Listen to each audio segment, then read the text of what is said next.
That's a travesty. Sure. Maybe he'll play against Ken. That'd be the game. Get up for like 35-0 like half. The whole movie's just Against Kids.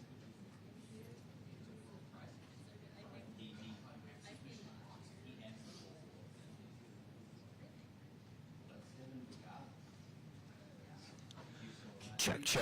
Check. 1, 2, 3. 1, 2, 3. Check. 1, 2, 3.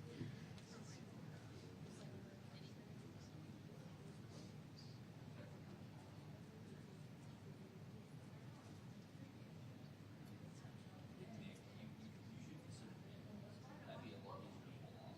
He wears those yeah, like yeah.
Tom and Joe. You guys, Tom, Joe, and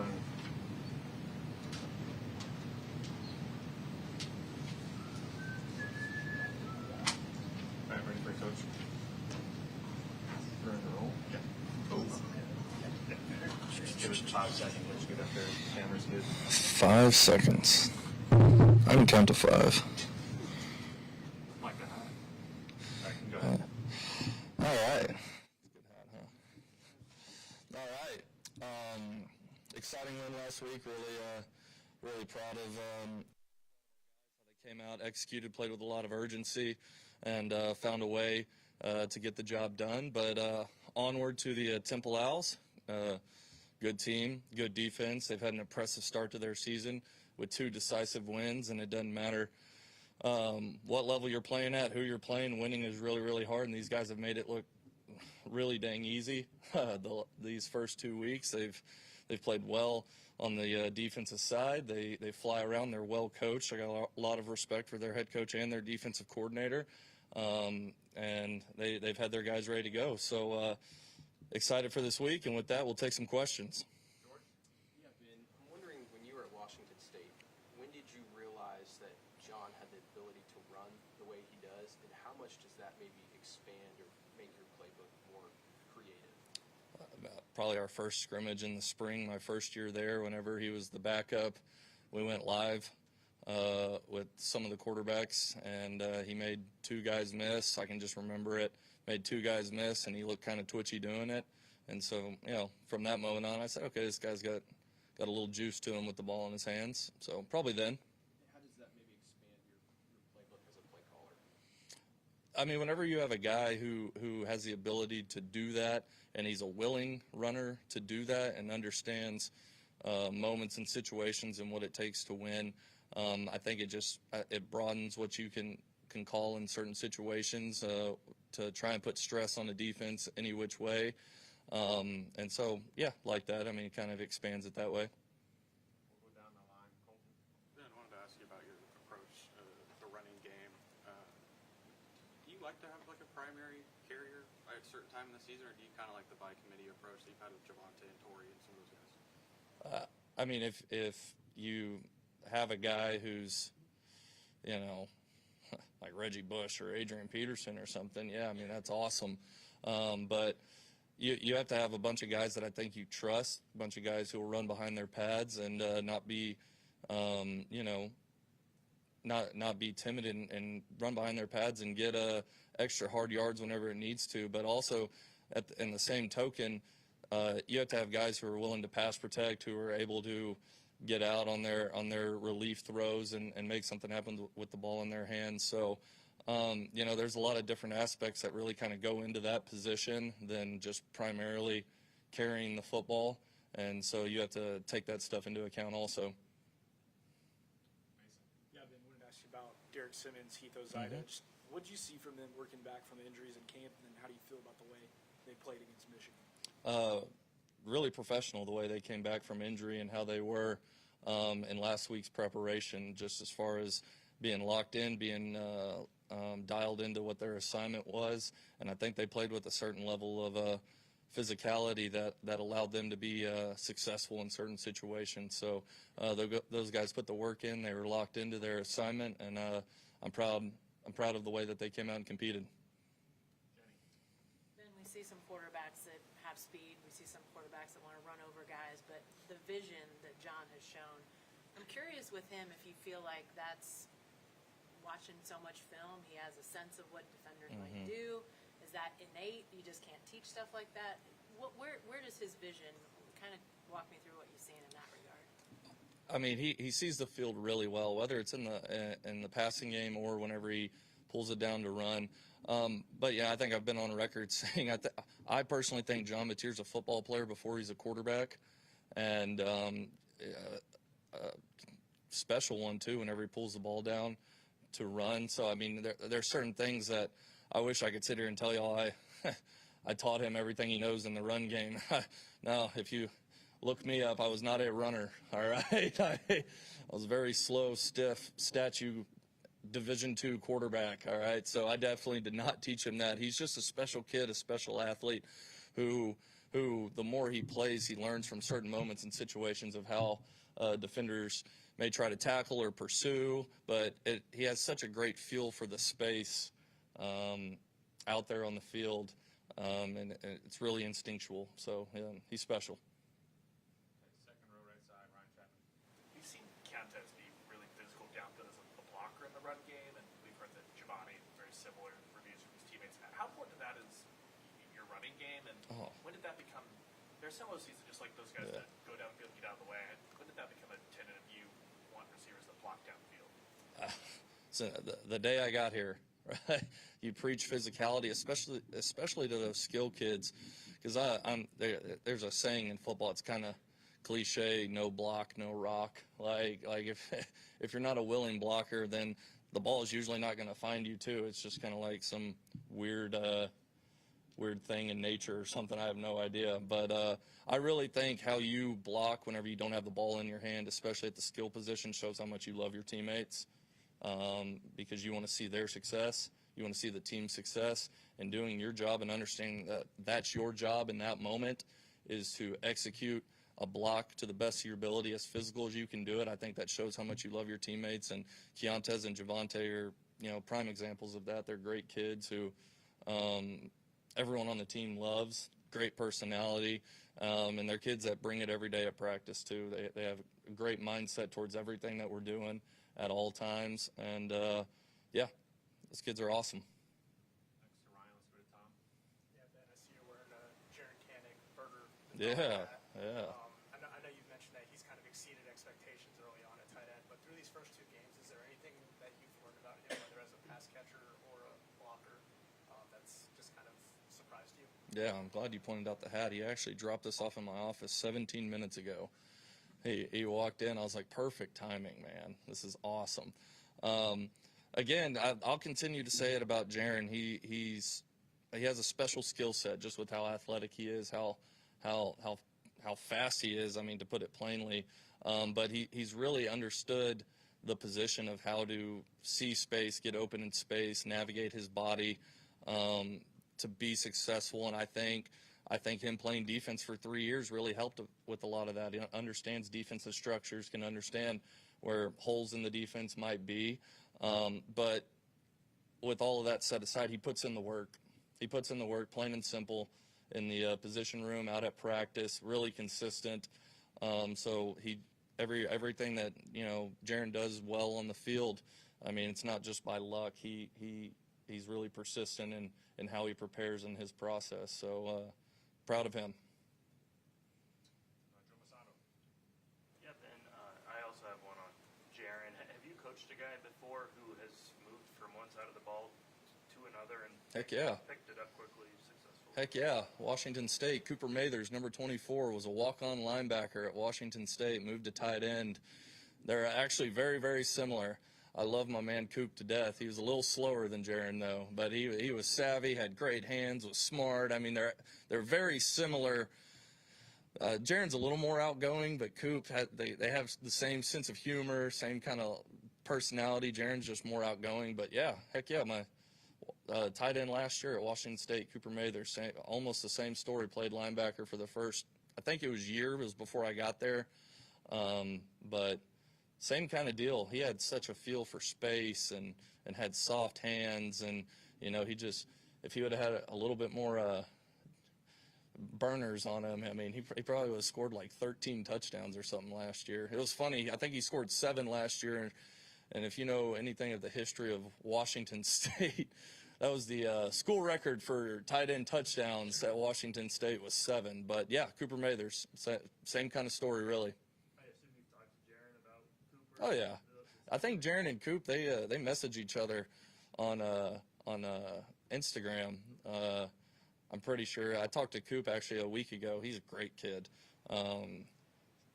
Dad owns like one of those fish markets in Pike's Place there in Seattle, so he's chucking fish right now. But I talked to him last week actually, and he said that him and Jiren have like DM'd back and forth, especially early on whenever we got here, because Coop made plays last year, and Jiren would see it whenever we were doing like install cut-ups or something, and I hit him up and be like, dude, you're awesome. Or maybe ask him a question of like, if he wasn't getting something at the time, because Coop was really smart, ask him a question of, okay, hey, whenever Arbuckle says this, what exactly does he mean? Stuff like that. So, yeah, 2 great kids right there.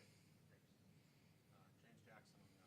Coach, when you talked about Michigan last week, the front seven was kind of like the focal point Yeah. of their defense. What have you noticed about Temple in terms of what their defense can bring to you all, and what that challenge is going to be? Yeah, again, their defense coordinator does a great job. They are insanely sound. They'll present a bunch of different pictures and bring pressures from different places, and they do a really good job in that regard. Just off, the initial game planning, they do a good job of cycling out in and out their defensive linemen. Again, what I said last week about Michigan, that just tells me that they feel good about the guys that they have, and so they feel like they can take people in and out and not lose a step on anything. But they have a defensive end. I'm blanking on his name, number 25. I think he's a really talented player.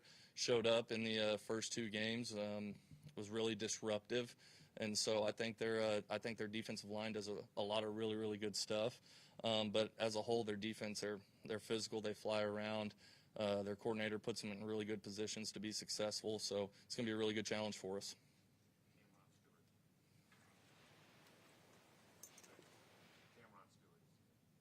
Oh, Cameron Stewart.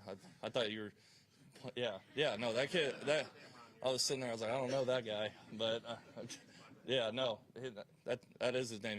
He's a good ball player, so. Jesse, I wanted to ask you about Torrey Blaylock. I know we've asked you a lot about him, but I know he stood out a lot in fall camp, and I'm sure with a true freshman, you don't really know what to expect until you see him on the field. But through the first couple of weeks, what has stood out the most, just what he has shown you on the field? Consistency, toughness, getting extra yards on runs. I think we ran an option play, and the safety screamed down really, really hard, and he found a way to split the corner and the safety, and ended up getting 7 yards on what probably would have been a 2-yard gain. Like, it's stuff like that. It's consistently finding ways to get a little bit more than maybe you're supposed to.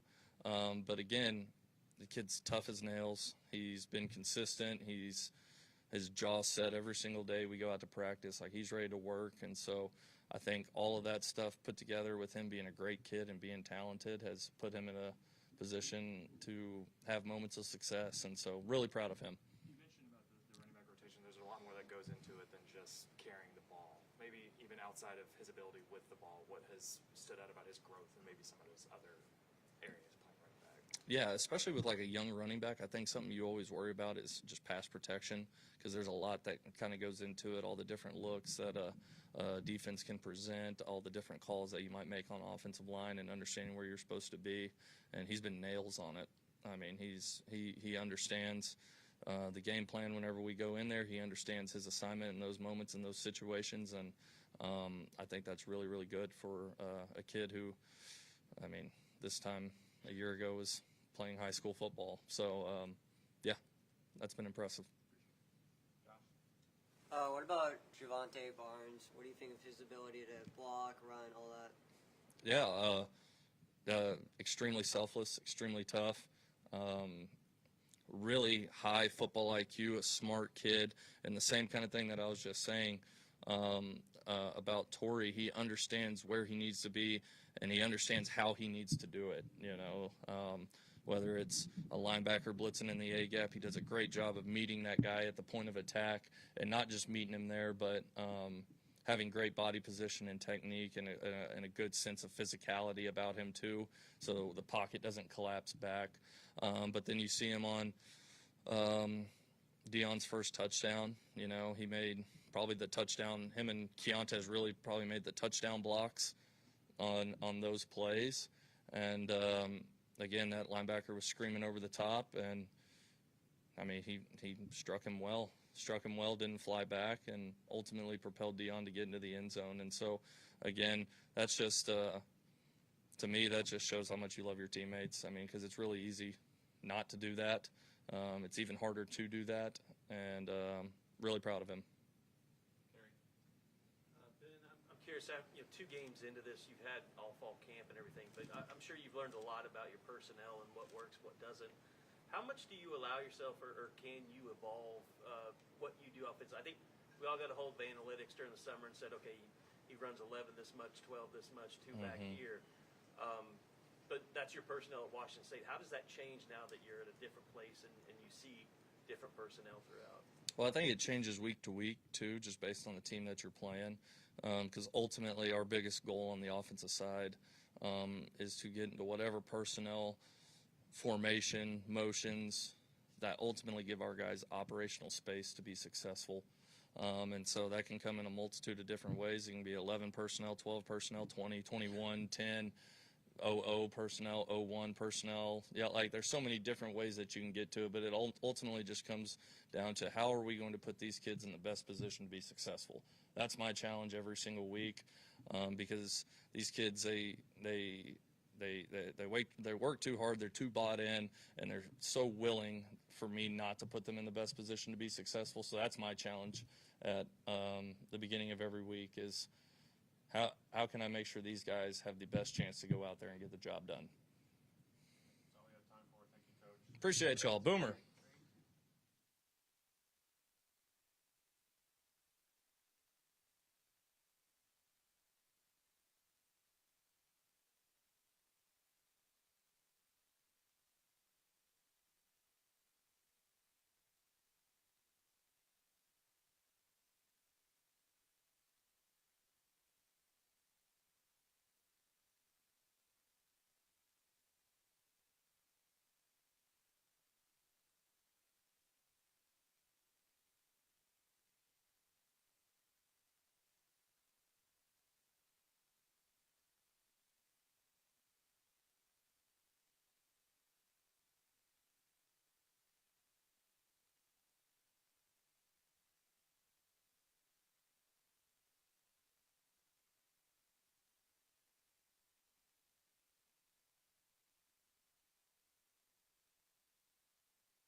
Michigan, now up at the podium, Head Coach Brent Venables. All right, good morning.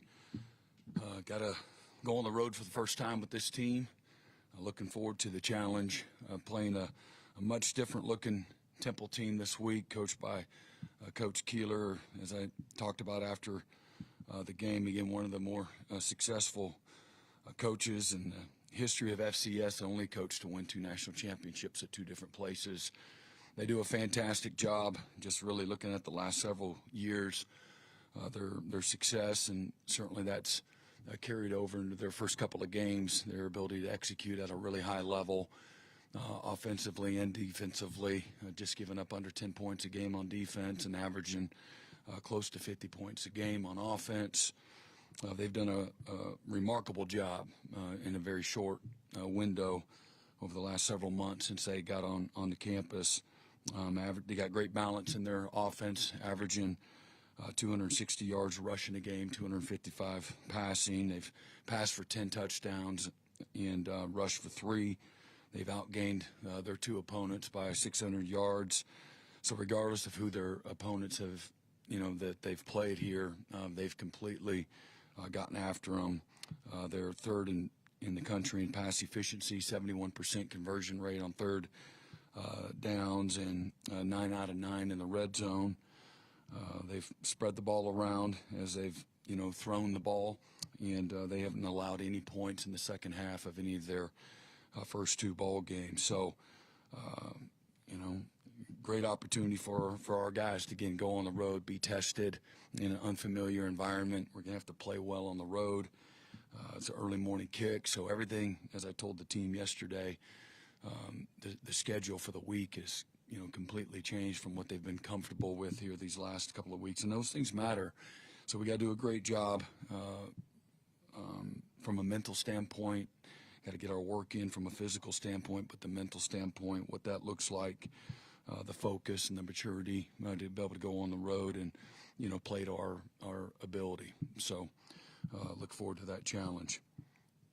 Starting on the far right side, Barry Trammell. Yeah, Hawkins, do you have a plan for Michael in terms of when you want to play him, in what situations? I know you'd probably like to redshirting, but you still have 4 games. Do you have some sort of broad plan for Michael? Yeah, you'd like to think that you can control that, and we certainly could, but we might pigeonhole ourselves too. And so, we're preparing him every single week like he's a guy that's got to go in and take 70 or 80 snaps, and until our hands forced, we're not at any liberty to be able to, hey, let's just get him in for a few series here. And so trying to be thinking both short-term and long-term, would hate to, burn his year unnecessarily. So, I think the course of the season will kind of work itself out. But we're going to be very mindful of not burning his year, before we have to. Brent, John's ability to run has come to the forefront. Quarterbacks run differently. Some are speedy. Some want to run over guys. Looks like he's got the vision of a running back, really. And I'm sure you've seen that against your defense in practice. What kind of challenge does that present a defense when you've got a quarterback who's not just fast, not just able to run over guys, but can make some moves out there? Yeah, no, he's a real weapon, in running the ball, and he does. To your point, he has really good instincts as a runner, great lateral quickness and the ability to change direction. He's an explosive runner and very efficient, and I think he's got to do a good job of, not taking, too many shots, and that kind of goes with the territory. He's built strong, and is really, compact, and so he can absorb some big hits. But it's a real weapon and keeps defenses in a really tough predicament because he can, throw the ball, with great ability as well.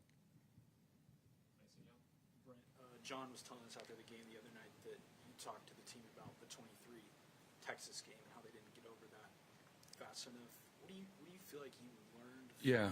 Well, again, it didn't have as much at Texas. We were 7-0. Texas happened to be the last one. And again, I got perspective. Again, we lost the next 2 games by 1 score, both on the road, and we turned the ball over 6 times. A recipe, regardless of, of how the rest of the team plays, you turn the ball over, you're going to lose most of the time. And one of them was a pick 6 on the first drive of the game on the road at Kansas.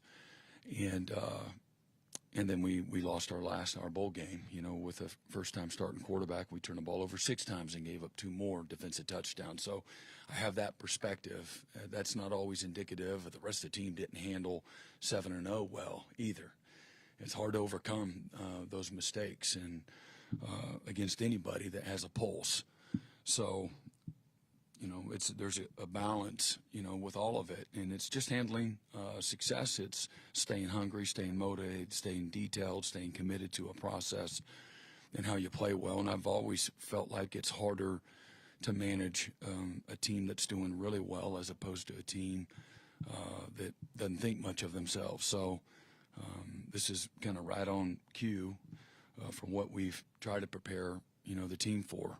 And when you come out here and you beat Michigan, then everybody's they want to interview you. They're going to talk Heisman. They're going to talk, best defense ever, all of these things that come with that. And you got to be able to, you block out the noise before, you got to block it out now.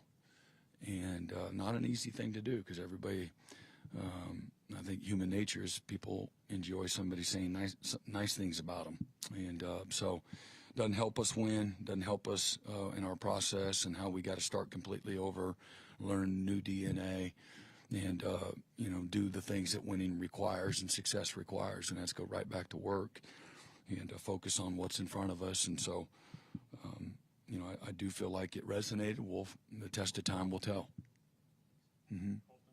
Brent, you guys have put such a big emphasis on special teams coming into this year. What did you see from some of those miscues on Saturday, and how can you correct those? Yeah, I mean, we got to, first of all, on the roughing the punter, and again, just we showed him all of our drill work. Immediately, Doug had pulled up, Sammy with his drill work. We didn't do that in our drill work. You finish in front of the punter, you take it off his foot. If you're late, man, you got to buzz by to his outside, and if you're right on time from an alignment standpoint, from taking the edge of the shield, trimming the fat and coming nice and tight, man, then you finish in front of the punter. And so we just went back and really just kind of intercut it and showed him, look, you did it right in practice. You got to take it to game day. And then again, Isaiah, he's been pretty good so far, and then just go back to the basics of catching the ball and getting people out of the way and some of the communication things. We got to be better there. Punter was fantastic. Our coverage teams on kickoff and punt team were elite. Protection was good on punt team. Gave up some leakage on our field goal. Bill pulled up the 2015 playoff game against Georgia in double overtime where we had a field goal blocked that kept us out of the national championship. And he talked the team through that yesterday and the real why it's so important. The basics are what win for you. The basics are also how you get beat.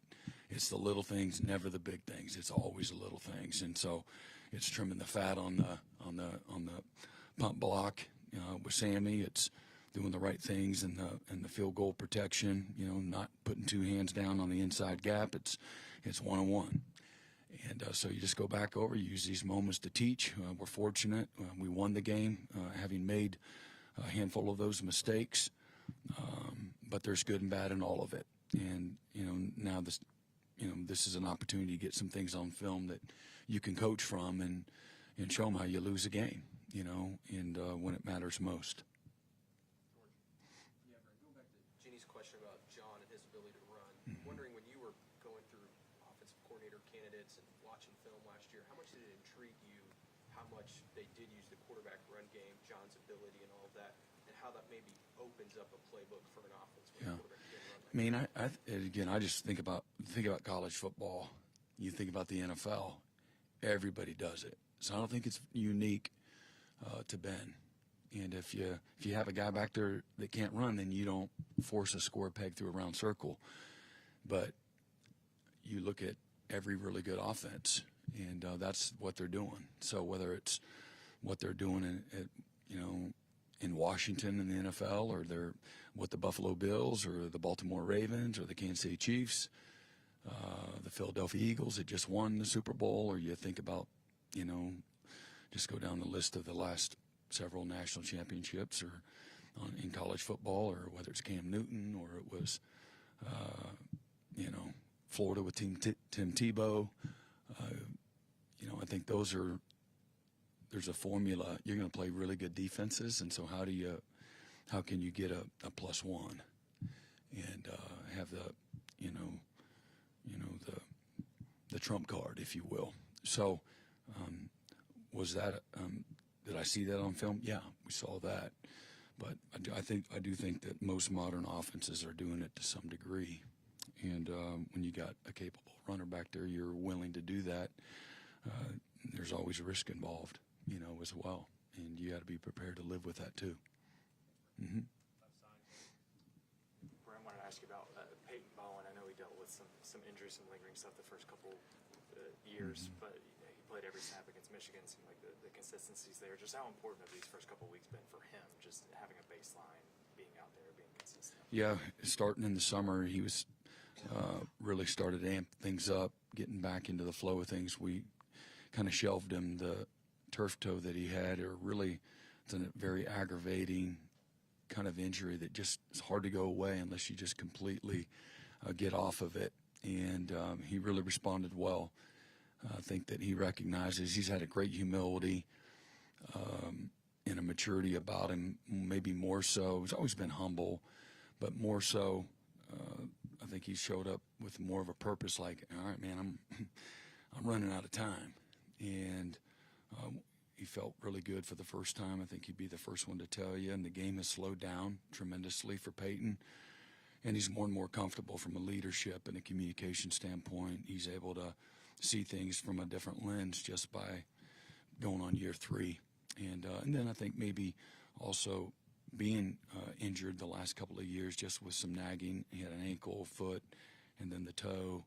I think has created a different sense of purpose for him too.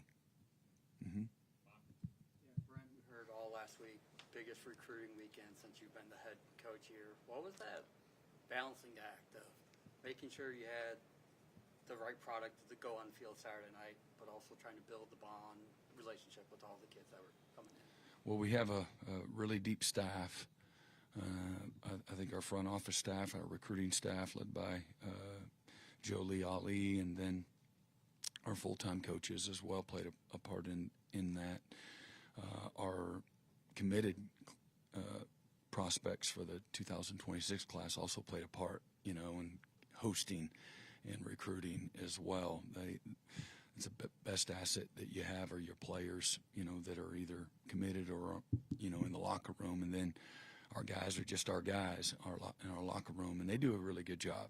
They care about Oklahoma. They care about, who comes into that locker room, and they know that if we're going to continue to be successful, then it's going to take all of us. And so they do a wonderful job. So it was good. I met with several guys before the game, and there's a balance there. And nothing is more important than winning. And so I thought, several of our coaches came over. They were here early, on Saturday. While there was a few of us that stayed back at the hotel with the team doing walkthroughs and meetings, things like that. And then Sunday was pretty busy, with several of the guys either still here, leaving, on Sunday, kind of closing that out. I know you already talked about how great he was and how special teams overall, but just what do you think of his journey? He was playing soccer at a small school a few years ago, and now he's delivering big kicks for Oklahoma.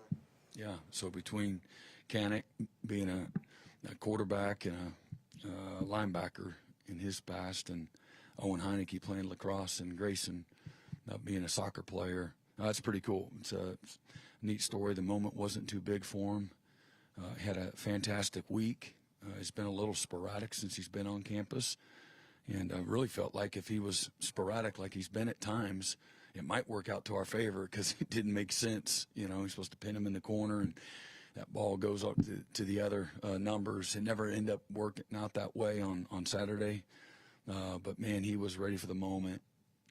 He's got a great disposition for him. He's really competitive, got a lot of juice and energy. And it was huge. You know, all 4 of the punts that he punted were huge in that game, just from a field position standpoint. Did a fantastic job. So pretty cool, great testimony, you know, for everybody to learn from and being ready for your opportunity, despite maybe some discouragement, you know, with not having the success or the opportunity that maybe you felt like you wanted. And but, you know, not losing your focus and being ready.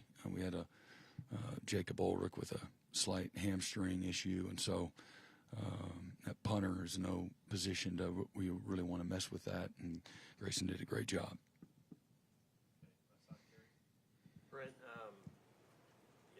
being the head coach, keeping tabs on everything, how do you feel about your quarterback running it 19 times a game, and is that also something where, you know, your running game with your running backs just needs to be a little bit better too? Yeah, no, again, how do I feel about it? I thought he did great. And, again, is that what you want every single week from your quarterback? Probably not. I don't think that's good, you know, for his health long term, but you're playing against really good people. You have to be willing to do that. And, you know, what the byproduct of being willing to do that, you know, on first down, let alone third or fourth down, is that you're going to attract more people down into the box and create more opportunity at throwing the ball. You know, so I don't necessarily think it has as much to do with what you can or can't do, you know, running the ball with the tailbacks. But it makes things a little more difficult and challenging, you know, for the defense. And again, been on a whole heck of a lot of really explosive offenses that had the ability to run with the tailback and still were committed to running with the quarterback too. It's just it creates a whole nother set of problems.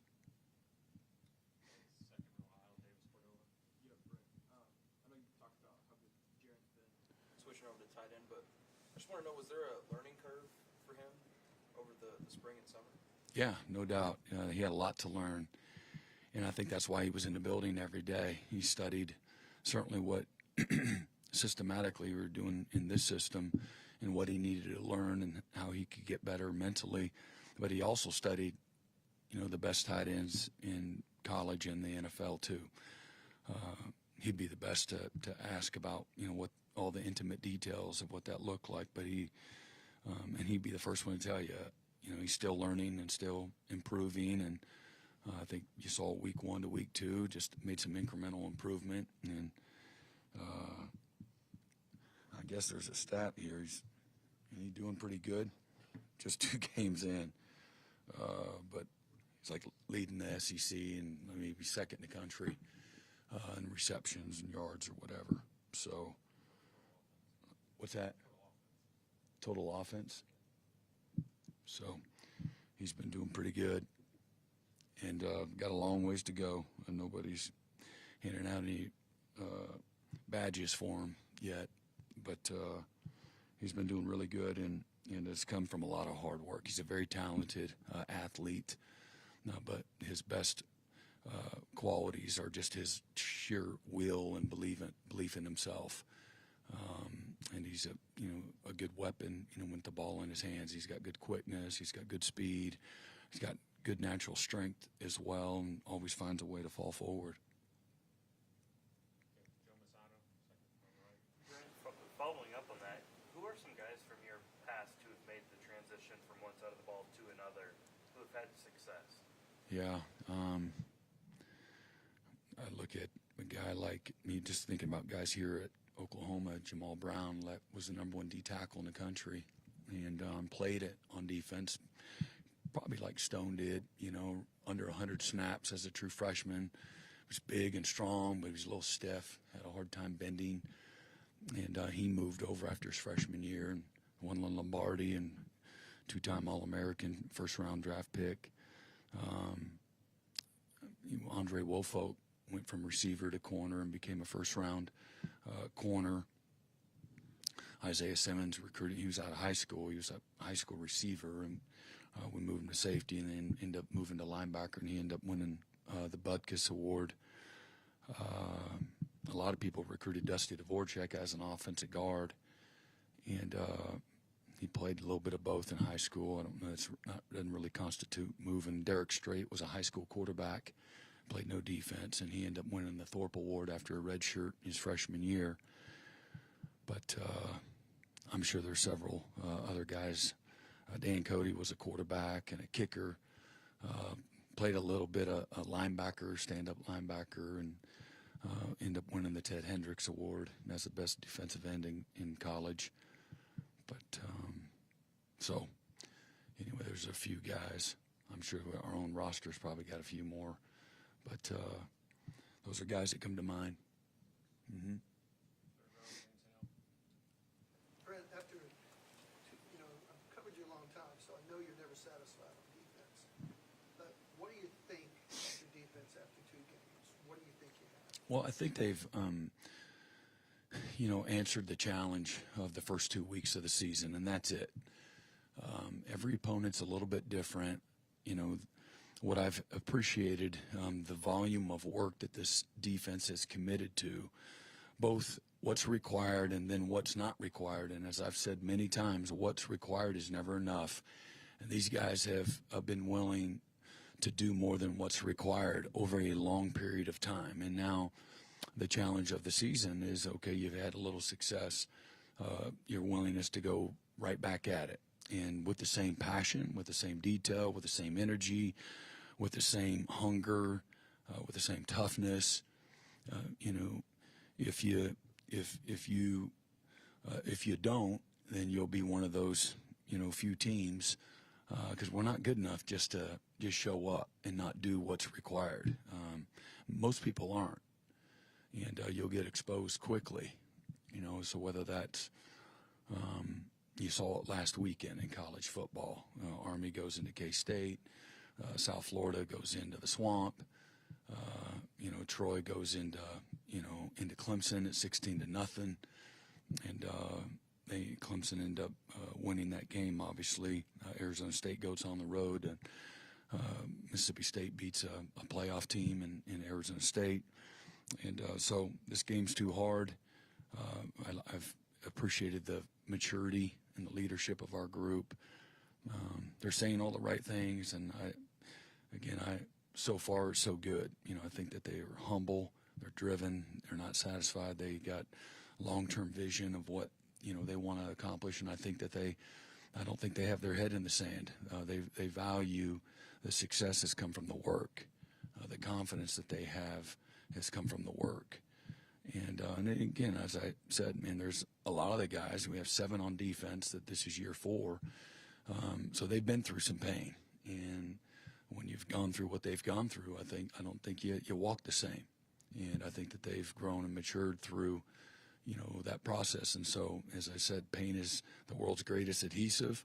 It brings people together when you go through that together. And so I think the byproduct is playing together, playing well together, complementing each other, and know that every week's going to present a new set of challenges. The style of play, the types of passes, the types of runs, the philosophy on third down. It's different this week, and so how do you put together a game plan that you execute at a high level? If we put it in the game plan, the expectation is that we execute it at a very, very high level. And but to play this game at a high level, you have to emotionally and physically invest in the week, and it's a race against the clock. There's a comfort level with Illinois State. There's a comfort level to a certain degree with Michigan because we had an out of season to spend a lot of time on the first few opponents, and then you're always working on yourself. What you put on tape a year ago that wasn't good. Professional courtesy is most people are going to put it in the game plan. If you show that you these are issues that you had a year ago. And so we've worked relentlessly at anticipating that and getting better, incrementally, being better in all the efficiencies, the fundamentals, the physicality, playing great team defense. And so the challenges are going to be different every single week. And like I said, to start things, this is going on the road. Everything's new. You don't have the same comfort of going right out here to the Marriott, on Highway 9, being 2 miles away and having everybody happy to see you. And so, it takes a different type of mindset no matter, what your opponent is or where you got to go. It's just a little bit unfamiliar. So we got to do a better job, when it comes to those things too. And but I know, again, just watching the guys last night, listening to them in the team meeting, I think these guys, they do see that.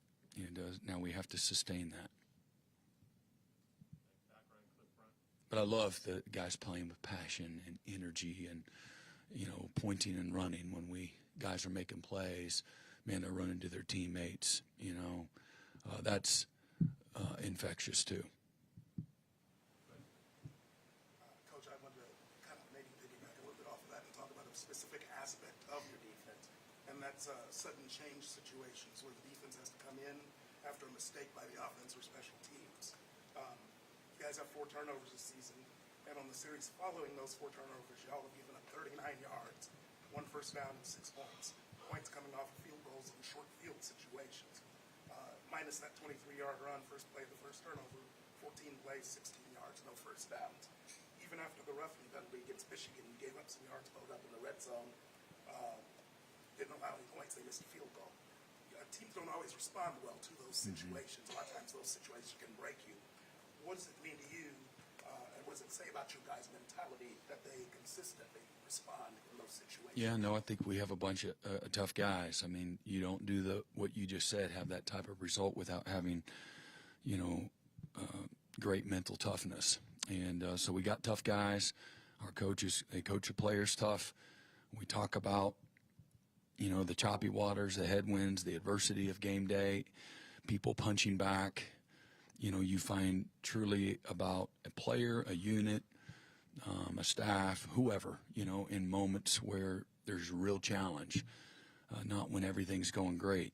It's, and that's the challenge. We talk about that every single day, and we try to create a lot of pressure on the practice field every single day. I believe that you can do that.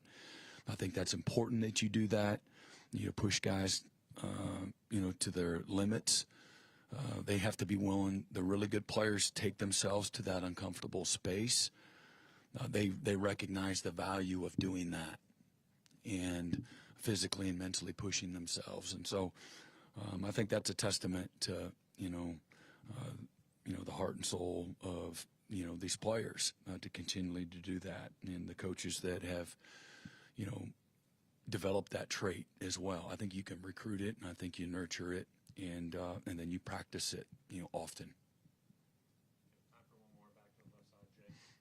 Coach, you talked about Owen last week, his desire, his determination to make an impression and to get some playing time. That'd be fun on Saturday to watch some of that come to fruition, all the hard work and determination he's put in. Yeah, that's to me what it's all about. And I think, another byproduct of that is some other guys that maybe have been fighting for an opportunity. And I think it lends credibility for them to keep swinging, keep working, keep being prepared. It's great. Owen is a well-respected. He's a really good leader. He's made the most of his opportunity. I think he's shown that he's a really good athlete, got great instincts. He plays wide open. He's got tremendous endurance. He understands how he fits into his role and everybody around him. That's why he plays aggressive, because he knows I got to come under that block because the safety's outside of me. So he can shoot his gun in a really fast, explosive way, taking away, reducing pad surface and things like that. He knows within the system, that's where I fit. And so he looks extra fast, you know, and he looks like he knows what play's coming.